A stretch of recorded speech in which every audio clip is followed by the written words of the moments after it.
straight ahead. We are live from Austin, Texas, but this isn't Alex today. This is Mike Adams, the health ranger, filling in for Alex, who is on the road. We're continuing our interview with Jonathan Emord, author of Restore the Republic. And in fact, I've got a quote from Gandhi here that I wanted to bring in because it reminds me of the kind of ethics and courage that Jonathan Emord brings to every issue. Gandhi says, quote, "Many people, especially ignorant people, want to punish you for speaking the truth, for being correct, for being you. Never apologize for being correct or for being years ahead of your time. If you're right and you know it, speak your mind. Even if you are a minority of one, the truth is still the truth." That's of course, a quote from Gandhi. Jonathan, thanks for staying with us for this additional 5 minutes. What else can you tell us about what we need to do right now to restore the Republic? Well, the good news is that liberty is the inevitable condition of mankind. Despite the fact that governments are owned now and governments historically have endeavored to take away individual liberty and to deprive people of freedom of choice, that has invariably failed. And the sad lesson that this government is going to learn is that you may not enslave the entire American population without the consequence that a country dependent upon their earnings to survive, a parasitic government that depends upon those earnings to operate its machinery, will collapse of its own weight if it deprives people of the freedom necessary to make a living. And that's where we're at. We're at this point where there's a good percentage of the American population upset with the government and demanding constitutional reform back to the original Constitution, precisely because the government has so arrogantly exceeded its authority that it now threatens the existence of a market upon which we all depend to live. And I think we're going to get there. I just hope that we get there through the reforms that we're talking about, through this Restore the Republic movement, rather than getting there as a result of the collapse of the government and the calamity that it will cause to the economy and the disruption and injury that will be caused to so many people as a result of that derelict course. Well, let me ask you about the Commerce Clause. I'm sure this is one of the key points of your platform, the Restore the Republic platform. Are you going to go after the Commerce Clause and the overreaching misinterpretation of that clause by the federal government, which it uses, as you well know, to go after things like raw milk freedom? Right. The Commerce Clause was never intended to give government a free check in order to go into every single private domain and regulate it. But that's how the Congress of the United States is interpreted. Obamacare is a perfect example. The Commerce Clause was intended to prevent states from imposing barriers to free enterprise that would destroy the value of contract and disable the free enterprise system. That's why the Commerce Clause was created. It was created specifically to deal with the crisis that then existed, in which some of the nation states were imposing tariff barriers to prevent outside industry from getting into the states.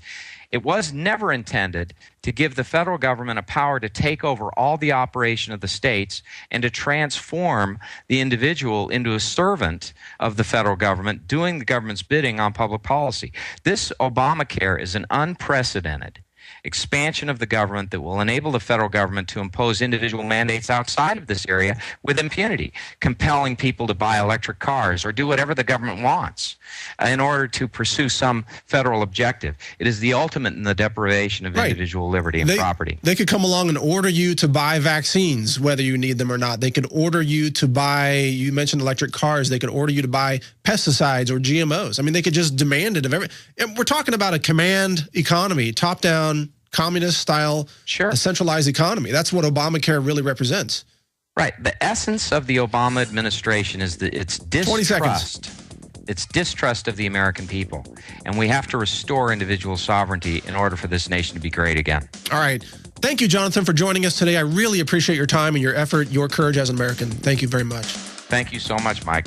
All right, stay with us, folks. We'll be right back after this break with Liz Reitzig and some information on raw milk freedom, plus some other breaking news straight ahead. This is the Alex Jones Show. Stay with us. We'll be right back. That was a fascinating segment with attorney Jonathan Emord, author of Restore the Republic.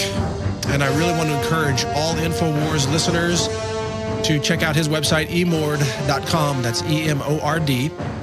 and to sign up for his email newsletter, which I'm going to talk to him after the show and see if we can help support that newsletter in some other ways. I think Jonathan Emord is truly one of the most important patriots and voices for the future of our republic. And no wonder that Ron Paul was willing to write the intro for his book. And no wonder Jonathan Emord's reputation is so strong around the country. And so we'll cover him on National News, and I'm sure Alex will want to talk to him here on Infowars as well. Look, we are in so much trouble if we don't take serious action now and band together, those of us who understand history, who understand liberty, who understand the fundamentals of the distribution of power, who understand basic Austrian economics, for example. Lou Rockwell has been a frequent guest here on the show.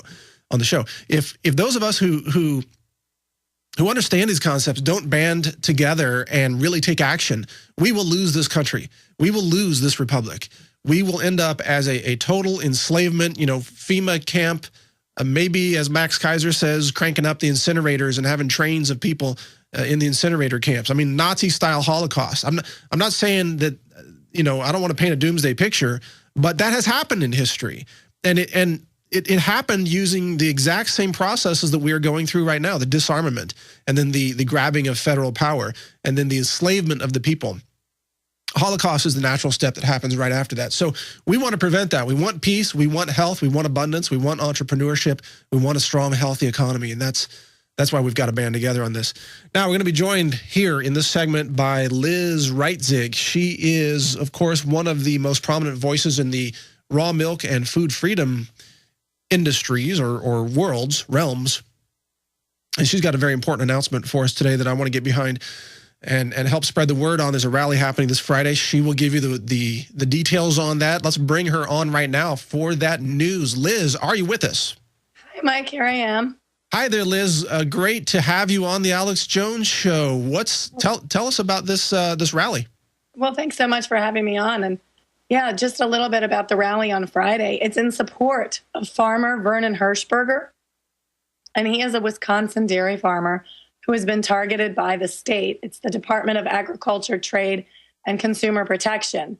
And they've gone after him for not having certain licenses. And all he's doing is providing good, wholesome, clean foods to his community. And so he has a hearing coming up this Friday in Sauk County at the Baraboo Courthouse. All right, let me spell some of those words. Sauk County is S-A-U-K, Sauk County, and Baraboo, Wisconsin is B-A-R-A-B-O-O, just kind of like it sounds. Yes, that's correct. And so a lot of supporters are just getting behind him and rallying with him and standing with him as he takes a very strong stand for our food freedoms. All right, so we need info warriors out there. What are the closest cities to Baraboo, Wisconsin within driving distance where they could attend? Madison is very close. Well, relatively speaking, it's about an hour and a half away, and Chicago is about 2 hours away. But people are flying in from all over the country for this, and we're going to have some really strong announcements, including we're unveiling and reading and signing a Declaration of Food Independence at the rally. Okay, wow, I heard some buzz about that. The Declaration of Food Independence. Obviously, lots of historical echoes and ramifications there. Do you have any details on that, or is that going to be unveiled on the day? It's going to be unveiled on the day, and we will be live streaming it. So if anybody wants to tune in, they can. Well, I can imagine what it's going to say. I mean, we have a natural God-given right to grow our own food, to milk a cow, to share food with neighbors or barter food with neighbors, and the government has no right to tell us what we can and cannot eat, especially when it's natural food right off our own farms and ranches, right? Right, that's correct. And, we go a little further and we say we even have a right to engage in mutually consenting arrangements for our food. So, oh my gosh, trade, you mean? How dare you think that slaves can trade? Right, exactly. So it would be if you're a producer, I'm a consumer, we have that right as long as we're both agreeable. Liz, give us some background on Vernon Hirschberger, who is being targeted for this oppression. What's the background on Vernon? Well, basically, he has a private buying group. So he's got some members of his community that his farm supplies food for. Now, they're all kind of co-owners in the farm, so it's a private buying club, and he distributes from his farm. And this about a year ago, the state came in, and because he did not have a retail food establishment license. They came onto his farm and they taped all his coolers shut. And Vernon, he cut that tape and he said, "I'm open. Come and get your food." Right. That's cutting through the red tape, literally. Yeah, exactly. So he's got ongoing court proceedings to deal with that issue and some other just licensure issues. So he's got he's operating a real retail food establishment without a license. He's got that charge against him, and operating a dairy plant without a license, and operating a milk establishment, something like that, without a license. But again, Liz, the consumers were in no way misled. They knew they were buying raw, fresh dairy. They know there are always inherent risks in something that is raw. There are actually more risks for processed, dead, homogenized milk, but that's a whole different story. I mean, it's not like consumers were being misled in any way, correct? Oh, that's absolutely correct, right? And it goes even further than that. All of these consumers are active participants in the production of their food. Right. So, yeah. And then here comes the DAT cap. That's the Department of Agriculture, Trade, and Consumer Protection.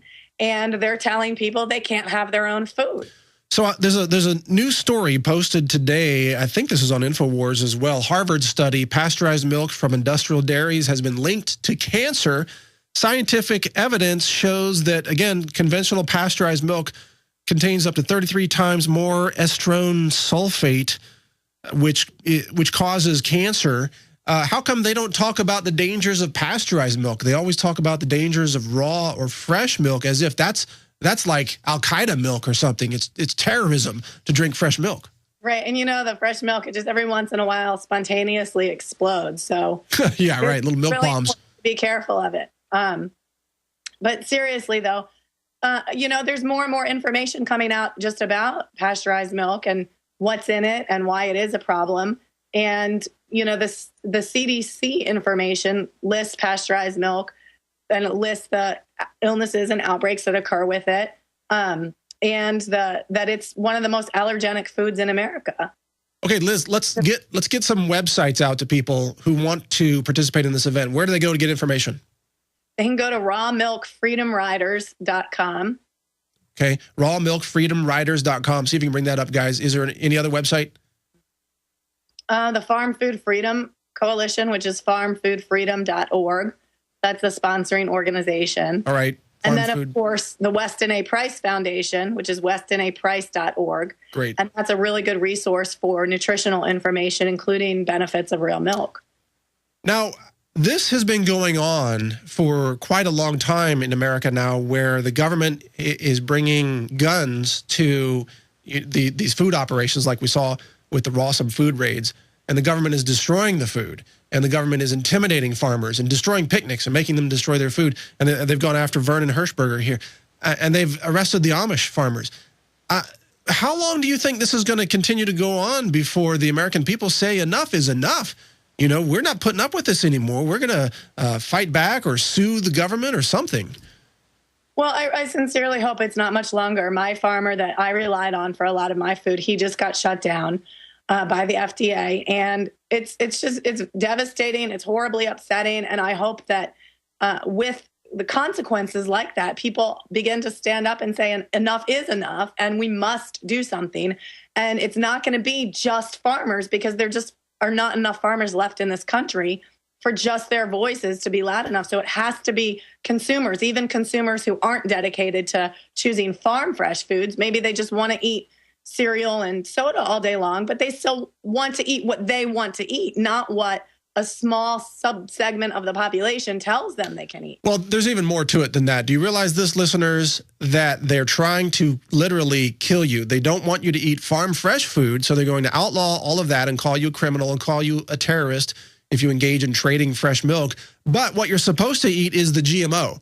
You're supposed to eat the pesticides. You're supposed to eat the foods that are laced with chemicals that will destroy your gut and cause immunological disorders and cause obesity and cause cancer. I mean, it's an agenda. I'm telling you, Liz, it's an agenda to outlaw real food and kill the American consumers.